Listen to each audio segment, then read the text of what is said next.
폭포수 밑에 빠졌을 때 구명조끼는 당장 물에 빠지는 것은 막아주지만 계속 폭포수가 덮치는 것까지는 막아주지 못합니다. 근본적인 해결책은 구명조끼가 아니라 나를 물 밖으로 꺼내줄 밧줄입니다. 구명조끼는 신속히 증상을 가라앉히려는 응급조치, 즉 대부분의 병원 처방이고, 밧줄은 병의 원인을 찾아 거슬러 올라가 그 원인을 해결하는 것으로서 근본적으로 구명조끼를 벗어버리게 하는 것입니다. 나의 건강 문제를 근본적으로 해결해주는 밧줄은 무엇일까요? 첫째는 자가면역을 길러야 합니다. 자가면역이란 면역계가 자신의 뇌와 체내기관, 조직을 공격하는 상태를 말합니다. 면역 반응을 일으키는 환경적 독소에 노출될 때마다 그 독소를 항원으로 분류하고 그로부터 우리 몸을 보호하기 위해 면역계가 가동됩니다. 이 면역계가 풀가동해 과부하되면 콧물, 근육통, 뇌안개 같은 경미한 증상을 거쳐 관련 질환으로 발전합니다. 기억력이 예전 같지 않다라며 나이 탓으로 돌리곤 하는데 40, 50대의 뇌기능이 떨어지는 것은 누가 뭐래도 정상이 아니며 자가면역 반응의 결과일 가능성이 큽니다. 말하자면 뇌 안의 염증 때문입니다. 염증은 우리 몸의 약한 고리를 공격하는데 그게 뇌라면 두통, 기억상실, 불안, 우울증, 조현병 등이 나타날 수 있습니다. 갈수록 알츠하이머병이 늘어나는 이유도 마찬가지입니다. 다행인 것은 알츠하이머병을 포함해 많은 뇌질환이 불치병이 아니라 만성 염증을 일으키는 환경에서 항원을 제거하여 뇌를 쉬게 해주고 재생시키면 치료가 됩니다. 알츠하이머병도 분명히 병의 진행을 멈추고 호전될 수 있는 면역 반응 질환인 것입니다. 건강한 뇌는 장에서 시작됩니다. 뇌는 모든 신체 행위에 관여하는데 이런 뇌를 관장하는 것은 놀랍게도 소화관, 즉 장입니다. 장이 기분과 생각을 조절하는 역할을 하고 장이 건강해야 명확하고 의식적인 생각을 할 수 있습니다. 뇌 호르몬은 장에 서식하는 박테리아, 곰팡이, 바이러스 같은 미생물에 의해 제어되는데 이런 미생물 군집을 장내 마이크로바이옴, 즉 미생물균 유전체라고 합니다. 장에는 유익균과 유해균이 적절한 균형을 이루고 있는데 장내 세균 불균형 상태가 되면 장과 몸 전체의 염증 유발 요인이 됩니다. 그리고 장내 세균 불균형은 오염, 화학물질, 방사선 등의 유해 환경 노출부터 일상생활 스트레스에 이르기까지 다양한 신체 스트레스에 의해 유발될 수 있습니다. 그러므로 두 번째, 건강한 먹거리를 먹어야 합니다.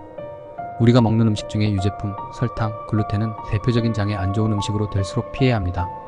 자폐 아동의 87%가 달걀, 유제품, 글루텐에 대한 항체를 보유하고 있다고 합니다. 우유에 함유된 카소모르핀은 모유보다 10배나 많은데 주의력 결핍 장애부터 자폐증에 이르기까지 다양한 인지 기능을 감소시킵니다. 또 설탕은 전신의 염증을 유발하는데 소량만 먹으면 건강에 도움이 되는 설탕이란 세상에 없습니다.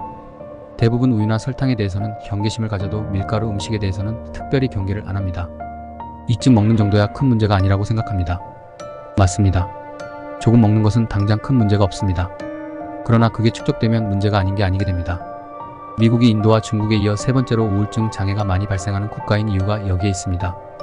중국도 많은 지역이 미리 주식이고 정신장애 문제가 큰 사회 문제가 되고 있습니다.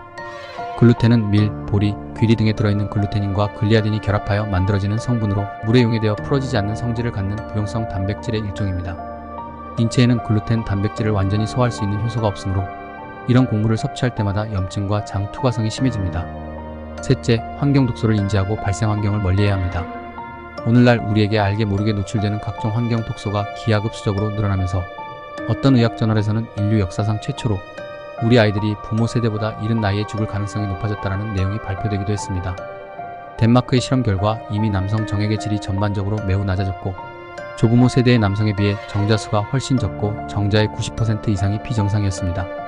비스페놀 A, BPA는 내분비계 교란물질에 속하는 최악의 독성 물질 중 하나입니다. 커피컵 뚜껑, 플라스틱 치아 충전재, 접착제 등에 사용되어 인체에 영향을 미칩니다. 카페에서 뜨거운 커피를 주문할 땐 컵 뚜껑 없이 달라고 하는 것도 한 방법일 것입니다. 남은 음식을 비닐랩으로 싸서 냉장고에 보관해도 음식의 산성에 BPA가 녹아 나옵니다. 실내 곰팡이는 면역계를 교란하고 염증을 일으키니 곰팡이 박멸에 최선을 다해야 합니다. 그럴 수 없다면 브로콜리, 마늘, 양파, 시금치가 곰팡이 균 해독을 지원하니 많이 먹어야 합니다. 항생제는 장내 박테리아를 무차별적으로 싹 쓸어버립니다. 항생제를 1회 투여하고 2년이 지나도 마이크로바이옴이 정상으로 돌아오지 않습니다. 더욱이 항생제를 복용하면 나중에 다른 질병이 생기는 빈도도 증가합니다. 그래도 꼭 항생제를 복용해야 할 경우라면 처방받은 기간 동안 중단하지 않고 복용해야 합니다. 헤어스프레이를 분무하고 이를 흡입하는 것은 톡가스를 흡입하는 것이나 다름없으니 아예 사용하지 않는 것이 좋습니다. 예전에 미용실에 근무하는 미용사가 폐암에 잘 걸렸다는 말을 들었는데 이런 이유가 있습니다. 문신은 극히 위험한 행동입니다. 간단한 문신 하나만 새겨도 바늘이나 오염된 잉크로 인해 문신 부위의 피부가 전염의 통로가 되어 시어 간염 등 다른 질환에 걸릴 위험이 3배 가까이 증가하고 B형 간염에 걸릴 위험은 48%나 증가합니다. 이것저것 따지면 먹을 것도 없고 안전하게 살 곳도 없다고들 합니다. 공기 좋은 시골도 이미 농약에 오염돼 있긴 마찬가지니까요. 그렇다 해도 실정을 알고 주의할 수 있는 것에 대해 주의하는 것은 필요합니다. 그가 먹는 음식이 곧 그를 만듭니다. 쓰레기가 들어가면 쓰레기가 나옵니다.